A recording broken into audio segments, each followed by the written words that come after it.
to reopen the Strait of Hormuz. He is issuing this warning this morning here, saying a whole civilization will die tonight if a deal isn't made to reopen the Strait of Hormuz.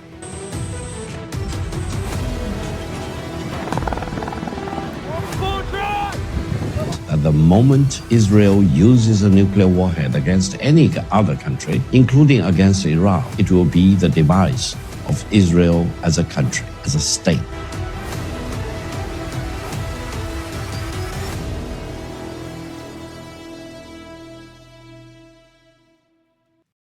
The world is watching one of the most dangerous escalations in recent history, and at the center of it all is a series of explosive statements that have shaken global politics, raised fears of a major conflict, and pushed international diplomacy to the edge. It all began with a post, a late-night message that spread across the internet within minutes, triggering panic, outrage, and intense debate. In that post, Donald Trump issued one of the most extreme warnings seen in modern political communication. He wrote that a whole civilization will die tonight. I don't want that to happen, but it probably will. This was not just a random statement. A whole civilization will die tonight if a deal isn't made to reopen the Strait of Hormuz. Let's continue to read this in full. He says, a whole civilization will die tonight, never to be brought back again. I don't want that to happen, but it probably will. It came with a clear deadline and a direct demand.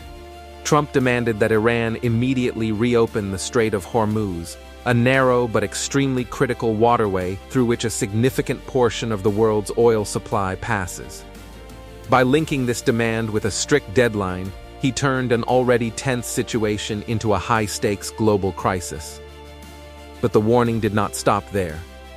In additional posts, Trump made it clear that if Iran failed to comply, the United States was prepared to take direct action. He specifically mentioned targeting key infrastructure, including power plants and bridges.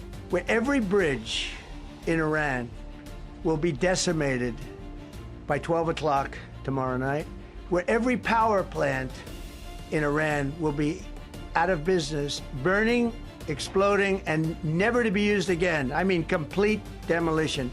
In another controversial message, he used unusually aggressive language, telling Iran to open the strait or face severe consequences. The tone was direct, confrontational, and designed to apply maximum pressure. As expected, Iran did not remain silent. The response from Tehran was immediate, firm, and highly strategic. Iranian officials rejected the ultimatum outright, stating clearly that Iran does not negotiate under threats.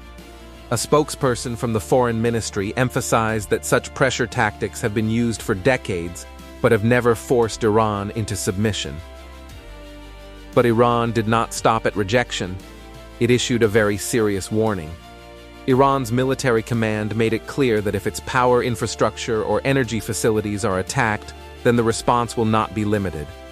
Instead, Iran warned that it will target American-linked assets across the entire region, including military bases, logistical hubs, and facilities associated with the United States and its allies. This means that countries hosting U.S. bases, such as those in the Gulf, could also become part of the conflict zone. In fact, previous retaliatory patterns already show that Iran considers all such installations legitimate targets in case of escalation. Iranian officials also described any attack on civilian infrastructure as crossing red lines, and warned that their response would be decisive, continuous, and potentially wider in scale than expected. Another warning suggested that if Iran's infrastructure is struck, it could retaliate by targeting even more critical infrastructure across the region, raising fears of a broader regional war. Senior military figures reinforced this stance, indicating that any escalation would not remain contained and could spread across multiple countries simultaneously. While tensions between the United States and Iran were rapidly escalating, the international community attempted to intervene. At the United Nations Security Council, a draft resolution was introduced to address the growing crisis around the Strait of Hormuz. The goal was to ensure that the waterway remained open for global trade and energy transport. Initially, the resolution included the phrase "all necessary means," which implied the possible use of military force. However, this wording immediately created divisions. Countries like the United States, the United Kingdom, and Bahrain supported the resolution, emphasizing that keeping the strait open was essential for global economic stability and energy security. But strong opposition emerged from major powers. Russia and China firmly opposed the resolution and ultimately used their veto power to block it completely. They argued that the crisis should not be resolved through force or ultimatums, and that military pressure would only escalate the situation further. France chose to abstain from the vote. While it supported the idea of keeping the strait open, it expressed concerns about the structure and implications of the resolution, particularly the risk of escalation. Other countries maintained a more cautious or neutral stance. Nations like Brazil and Switzerland called for restraint, emphasizing diplomacy and de-escalation instead of confrontation. Meanwhile, several countries openly supported the resolution. These included the United States, the United Kingdom, Bahrain, and other allied nations that prioritized the uninterrupted flow of global trade and oil supply. Despite having significant support, the resolution failed due to the veto exercised by Russia and China. This highlighted deep divisions within the international community and showed how difficult it is to reach consensus during high-stakes crises. Outside the Security Council, reactions continued to develop.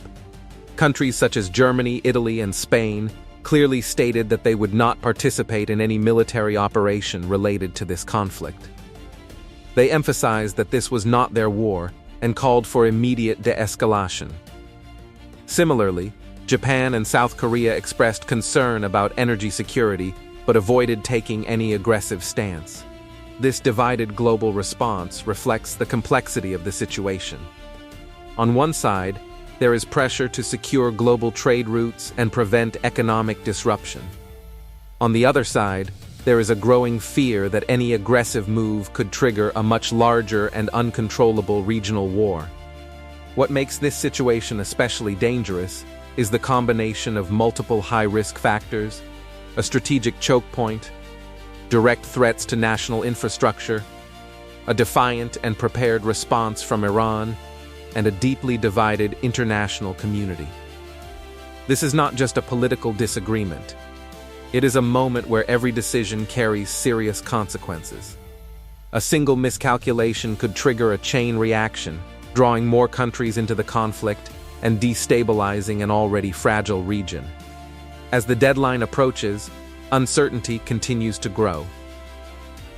The world is watching closely, waiting to see whether diplomacy can still find a way forward, or whether this crisis will move toward a far more dangerous and unpredictable phase. One thing is certain: if escalation continues, the impact will not remain limited to one country. It will be felt across the entire region, and possibly the world.